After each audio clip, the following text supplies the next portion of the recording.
And that's not my doing. That's not Cassie doing. That's his doing and his learned behavior from the people that mentored him.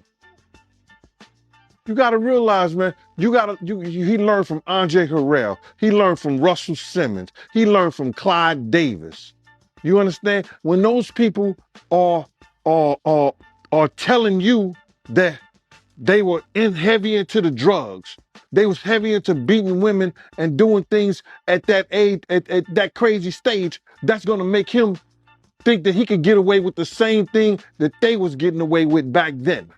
You understand? The things that he was saying, you know, the touchy-feely between two men and all that stuff like that, man. All that, he learned that from them dudes. When I told y'all the story, when me and my man went up to Russell Simmons and he had a house and he had a man in bikini drawers in his bedroom, in his bed. You understand? Bruh, this is that he learned. I'm assuming he learned it from them. Let me put that. And I'm not gonna say alleged because I saw that for my own self. My man was with me, Slick was with me, and we saw that for our own self. You guys got together. You said you were supposed to be the producer. Okay, how did you go from, whose idea was to say, no, Doc, I need to have you in the group as well? Was it Andre's idea? Was it yours? How did that all work out? Andre was the last one to champion me being in the actual band. But Aaron was the one who really pushed it because he wanted, you know, a group. And he wanted to try it with the group before he went solo. So if we're speaking about Guy, that's, you know, that was basically Aaron pushing it and Andre, you know, sealing it, and Gene Griffin as well, you know, who actually said, you know, no, you need to be visually seen. You're doing the music, you're doing all the music, so you need to be in the group. So that's how I became a part of Guy. Car, and I wanted to come down and show it off. And I go in the office, and Andre, if anyone knows Andre, he's just always in a good mood, dancing, that his $1 million smile. But when I walked in that door, he was not smiling. You could tell something happened, and I didn't know what it was. And he was just down and looked sad. And then I went downstairs in the office, and then someone told me. So I go to MCA one day, right? I go to Timmy Regisford's office. Timmy Regisford is the A&R guy there. Yeah. So Gene is in there. I walk in. Gene grabs me by my trench coat. Right. And he doesn't punch me, because that'll leave a mark. He back slaps me. Right? What? My glasses go flying. I jump up. I'm ready to tackle him. Timmy Regisford, who's 250 pounds of straight muscle. Right. Timmy Regisford grabs everybody like the Rock and held everybody up. And then he starts screaming at Gene. Gene, you can't do that up in here. So Gene runs out like a bad guy. Right. So I settled myself, but I'm shook. Right. Somebody just put their hands on me at the offices. Right. I was like, what's this? This is the record business. This ain't jail. So I go downstairs. Yeah, I bump into Christopher Williams. He's not my artist yet. Right. I just know Chris through Jimmy. Right. Jimmy's the vice president of Uptown. Chris was his friend. That's how I knew him. Jimmy Love. So shout out to Jay Lovelace. So Chris said to me, yo, you look a little shook. I said, yeah, I am a little shook. I said, I was just upstairs and got into it with Gene Griffin. He put his hands on me. And Chris said, you know that nigga's a real gangster. I said, trust me, I know. He said, you got a gun? I said, no. He said, you want to get one? I said, yeah, I know where to get it. Let's go. So we went uptown. We went uptown to the Bronx, to the Jamaican spot where they make, they make the roots and all that stuff, right? Yeah. So we go to the back of that joint and they pull out pistols. So I'm like 38, 22, da-da-da. So I get a 38, right? So I take it back to Jersey. I live in Alpine at this time. I take it back to Jersey, and I start shooting in my backyard to see what it felt like. Right. So I got the gun. Now we're thinking this week is going to be the Impact Convention. Right. And Impact was the convention that we would go to in April in Atlantic City. Yep. And Impact was a chart. Yep. And it was a great place to bring your radio friends from all across the country. Yep. So that you can promote your new artists, have showcases and therefore. So now I already broken Heavy D at Impact 2 years ago. Then I broke Al B. Shore a year after that. So Impact is expecting me, and I got right? So it's already booked. We're already all going. So on Monday, Gene puts his hands on me. On Friday, I got to be in Atlantic City around him, right? Right. With everybody, with the buzz was that, right? So I get to Atlantic City. We get on the elevator. Me and Russ. I hadn't seen Russ all that week. All that week of the beef, I hadn't seen him. So I just saw Russ. So we get on the elevator. Bill Underwood sticks a hand in the elevator and comes in. Now, Bill Underwood was allegedly running Nicky Barnes' thing. The Murder Inc. A gangster. Right? Allegedly. Yeah. So Bill comes in the elevator and he looks at Russ and he's looking at Russ real funny. And I'm like, what's the matter, Bill? And he said, yo, man, somebody be speaking my name where they should be speaking my name.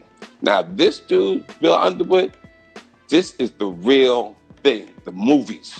This ain't play. This is professionalism. Everybody gets going, right? Yeah. So I know him because he got Johnny Gill at MCA, so I know him in passing, and then I know his cousins. Right. So I know I'm a pass, right? I'm Harlem. Wow. So I got my Harlem pass. I'm standing here cooling. Right. But he's on Queens like, yo. Russ says that I see your name on my record receipts, and I just don't understand it. It says here 250,000 clean records, And so Bill said, "What you say?" He, like you ever been around a guy who's tall but you don't realize they're tall? All of a sudden, he went from regular height 6 feet to 6'4". You know, he just he puffed up on you niggas. Yes. So I said to Bill, Bill, Russ don't know what he's talking about. It ain't gonna be no problem, right, Russ? Russ is never gonna speak your name again, right, Russ? So next floor, Bill gets off. Me and Russ are standing there. We silent, right, in the elevator, right? Russ gets off, and then I go to my room. So when I go to my room, Wolf is in my room with J Love, right? Wolf is 19 years old, right? So Wolf is there. Rest in peace. He rest in peace, Big Wolf. Wolf got grenades, daggers, Glocks. He's ready to make a name for himself, right? And so he got daggers, right? The nigga had daggers. Yes. So he said to me, I got a suit. I'm just gonna have all this in the suit. I'm gonna walk behind you like I'm one of your associates. And I was looking at this 19-year-old like, you one of my associates, okay? So it was 6 o'clock. There was nowhere else to go but upstairs to the showcase. Right. So I thought, I sat there, 5:59. I said, if I'm going to get it, let's get it. And I went up there at 6 on the nose, and people were there. And you know how people were waiting for you to show? Right. You felt the energy. Because people wasn't walking up to me, giving me friendly pounds. Right. People saw Gene Griffin in the front, and Bill Underwood right there. Bill Underwood was next to him. Right. But it was different, though. Bill Underwood had his arm around Gene like this. And Gene was kind of moving like a puppet. So I didn't understand what was going on. So I walked over there, and Bill said, so you got a problem with Andre Harrell? And Gene said, no, man, I ain't got no problem. And Bill's arms getting tighter on his neck.